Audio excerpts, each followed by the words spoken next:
2026-এর বিধানসভা নির্বাচন যত এগিয়ে আসছে রাজনৈতিক ঝান্ডা যেন পরিবর্তন লেগেই রয়েছে। বছরের শুরুতে 3-1-26 পটাশপুরে একটি যোগদান পর্ব অনুষ্ঠিত হয়। তৃণমূল থেকে বিজেপিতে যোগদান করেন তৃণমূলের বহু নেতা কর্মী সমর্থকেরা। ওদিন রাত বাড়তে ভগবানপুর বিধানসভা কেন্দ্রের অনুলবেড়িয়া গ্রামে প্রায় 10 থেকে 12টি বিজেপি কর্মী সমর্থকদের বাড়ি ভাঙচুর এবং লুটপাট চালায় তৃণমূলের দুষ্কৃতী বাহিনীরা, এমনটাই দাবি বিজেপির পক্ষ থেকে। তারই প্রতিবাদে আজ ভগবানপুর বিধানসভা কেন্দ্রের ভূপতিনগর থানা ঘেরাও কর্মসূচি ও পথ অবরোধ করে বিক্ষোভ দেখালো বিজেপির কর্মী সমর্থকেরা। এই কর্মসূচিতে উপস্থিত ছিলেন ভগবানপুর বিধানসভা কেন্দ্রের বিধায়ক রবীন্দ্রনাথ মাইতি। তিনি বলেন, 2026-এর নির্বাচন যত এগিয়ে আসছে শাসক দল তৃণমূল মরিয়া হয়ে উঠছে। সাথে পুলিশকে দলদাস করে বেছে বেছে বিজেপি কর্মী সমর্থকদের মিথ্যে মামলায় ফাঁসানো, ঘর ছাড়তে বাধ্য করা, অতর্কিতভাবে মারধর এবং হুমকি, সবটাই তৃণমূলের অন্দরে থেকে পুলিশ এই সমস্ত কাজ করছে বলে এমনটা দাবি বিধায়ক রবীন্দ্রনাথ মাইতির।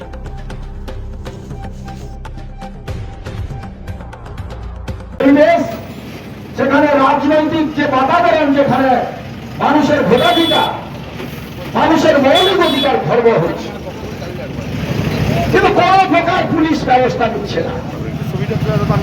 কয়েকদিন আগে আপনারা জানেন যে যেভাবে অর্জুননগরে, অনুলবেড়িয়া সহ বিভিন্ন জায়গায় যে গণতান্ত্রিক পরিবেশকে ধ্বংস করে 2011 পরে যে অত্যাচার সন্ত্রাসকে সংগঠিত করে তৃণমূল কংগ্রেস ক্ষমতা দখল করেছিল, যারা পঞ্চায়েতে যাদেরকে নির্বাচনে সাধারণ মানুষকে অংশগ্রহণ করতে দেয়নি, 2011 পরে লাগাতার বিরোধী শূন্য সেই জায়গায় তৃণমূল কংগ্রেসের নির্দেশে তাদের চোর টাকার যারা নেতা, যারা কারবারি ঘোর, তাদের নির্দেশে তারা ভারতীয় জনতা পার্টি কর্মী, নেতৃত্ব এবং সাধারণ সমর্থককে পর্যন্ত গ্রেফতার করেছে। অবাক লাগে যে কোন মামলা, কাউকে কোন মামলা দিতে গেলে পুলিশ তার যে সাংবিধানিক যে রুল রয়েছে, যে পদ্ধতি রয়েছে, সেই পদ্ধতিকে মান্যতা না দিয়ে তারা কোন ঘটনা তদন্ত না করে তারা আমাদেরকে কেসে ফাঁসাচ্ছে।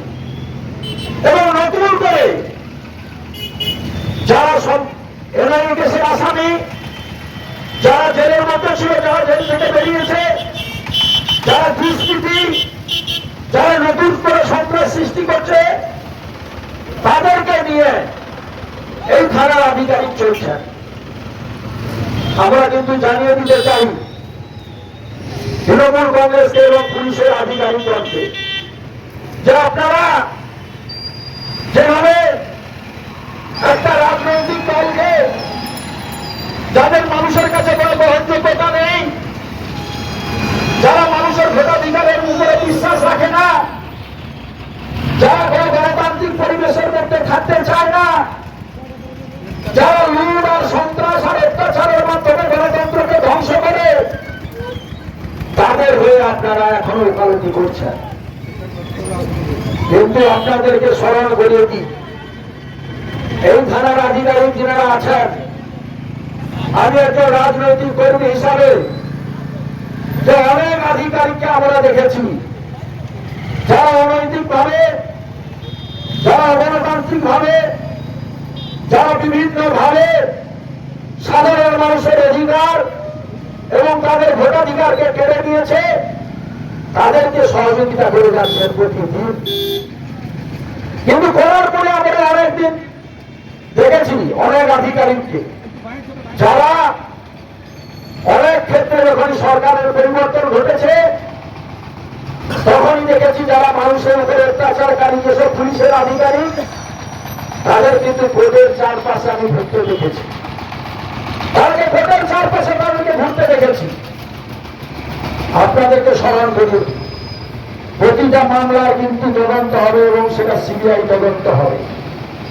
আপনারা মিথ্যা মামলা দিয়ে, বোনের কেস লাগিয়ে, আর্মসের কেস লাগিয়ে একটা ভারতীয় জনতা পার্টির কর্মীকে তুলে এনে রিমান্ডে নিয়ে 3 মাস 4 মাস করে জেল খাটানোর পরে তারপরে কিন্তু আপনি আপনার এই ধারাগুলো, সেকশনগুলোকে আপনি বাতিল করছেন চার্জশিটের মাধ্যমে।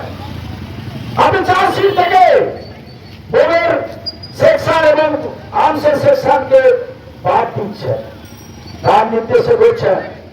আপনি ভেবেছেন বোমের সেন্সার লাগিয়ে, আর্মসের সেন্সার লাগিয়ে, বিজেপি কর্মীদের জেলে ঢুকিয়ে আন্দোলনকে স্তব্ধ করে দেবেন? কোনদিন পারবেন না। আজ সকাল 11টা থেকে এ পর্যন্ত ভূপতিনগর থানার সামনে থানা ডেপুটেশন দেওয়ার নামে ভারতীয় জনতা পার্টি যে অচল অবস্থা, ওই এলাকায় রাস্তা অবরোধের মধ্য দিয়ে যে পরিবেশ, যে পরিস্থিতি সৃষ্টি করছেন, এলাকার শুভবুদ্ধি সম্পন্ন নাগরিক, সুনাগরিক তথা এলাকার জনগণের কাছে আমাদের দলের পক্ষ থেকে আবেদন যে প্রকৃতপক্ষে যে রাজনৈতিক দল ভারতীয় জনতা পার্টি সুশাসনের কথা বলে, যে ভারতীয় জনতা পার্টি এলাকার উন্নয়নের কথা, শান্তির কথা বলেন, সেই ভারতীয় জনতা পার্টি গত 2 তারিখ অনলবেড়িয়া গ্রামের একটি ছোট্ট বিচ্ছিন্ন ঘটনাকে সামনে নিয়ে যে প্রভাকাণ্ড আমাদের থানা এলাকার হেডকোয়ার্টার্সে থানা ডেপুটেশনের নামে যে বিশৃঙ্খলার পরিবেশ তৈরি করছে, আজকে এলাকার মানুষের কাছে আবেদন জানাবো, সেই সঙ্গে সঙ্গে পুলিশ প্রশাসনের কাছে ওই একই আবেদন জানাবো যে জনজীবন যাতে স্বাভাবিক হয় এবং মানুষজন থেকে যাতায়াতের থেকে শুরু করে আজকে অফিস আওয়ার চলছে, যাতে সেই অসুবিধা যাতে জনগণের কিংবা সর্বস্তরের পাবলিকের না হয় ক্ষতি, সেটা আপনাদেরকে দেখতে হবে। সেই সঙ্গে সঙ্গে আমি আবেদন করব যে ভারতীয় জনতা পার্টির কাছে নিশ্চিতভাবে ঘটনার পরিপ্রেক্ষিতে এফআইআর হয়েছে, এফআইআরে নথিভুক্ত নামগুলোকে নিয়ে আজকে যেভাবে বাজার গরম করার চেষ্টা করছেন, এ থেকে প্রমাণিত হয় যে আপনাদের পায়ের নিচ থেকে মাটি সরে গেছে। তার কারণ একটি, যে এফআইআরের যে নামগুলো রয়েছে তারা প্রকৃতপক্ষে ওই ঘটনায় যুক্ত ছিলেন কিনা, এলাকায় ছিলেন কিনা, পুলিশের তদন্ত করার সময়ের ধৈর্যও তাদের ধরছেন না।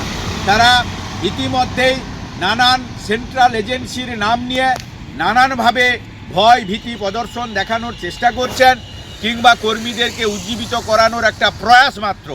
আমি মনে করি যে রাজ্য সরকারের পুলিশ নিশ্চিত এফআইআর করেছেন, তার মূলে তদন্ত নিশ্চিতভাবে হচ্ছে বা হবে। সেই তদন্ত মূলে প্রকৃত দোষী যারা ঘটনার সঙ্গে যুক্ত তাদের প্রতি আইনানুগ ব্যবস্থা নেই, এটা আমার দলের পক্ষ থেকে যেমন আমাদের স্ট্যান্ড এবং ইনস্ট্রাকশান, ঠিক তেমনি করে ভারতীয় জনতা পার্টি এই ছোট্ট একটি বিষয়কে সামনে নিয়ে এসে যে বিশৃঙ্খলা এবং জনজীবন ব্যাহত করতে চাইছে, যাতায়াতের রাস্তা অবরোধ করে পথচারী মানুষজনদের যে অসুবিধার সৃষ্টি করছে, শুধু তাই নয়, মুগবেড়িয়া তথা আমাদের ভূপতিনগর থানা হেডকোয়ার্টার্স, আমাদের ব্লক তথা থানা এলাকা, সেই এলাকাকে যেভাবে এই অবরোধের নামে রাজনীতি করার চেষ্টা করছে, আপামর জনগণের কাছে আবেদন যেমন জানাবো, সচেতন নাগরিকের কাছে জানাবো যে নিশ্চিত প্রকৃতপক্ষে ভারতীয় জনতা পার্টির স্বরূপ ধীরে ধীরে ভোট যত এগিয়ে আসছে পরিষ্কার বোঝা যাচ্ছে। আর পুলিশ প্রশাসনের কাছে আবেদন জানাবো জনজীবন স্বাভাবিক রাখার লক্ষ্যে এবং এলাকার বিশৃঙ্খলা ঘটানোর যে চক্রান্ত ষড়যন্ত্র আজ কয়েকদিন ধরে করছেন এবং আজকে থানার সামনে যেটা হচ্ছে তা দৃঢ় হাতে আইনানুগ ব্যবস্থা নিয়ে হস্তক্ষেপ করার আবেদন জানাবো।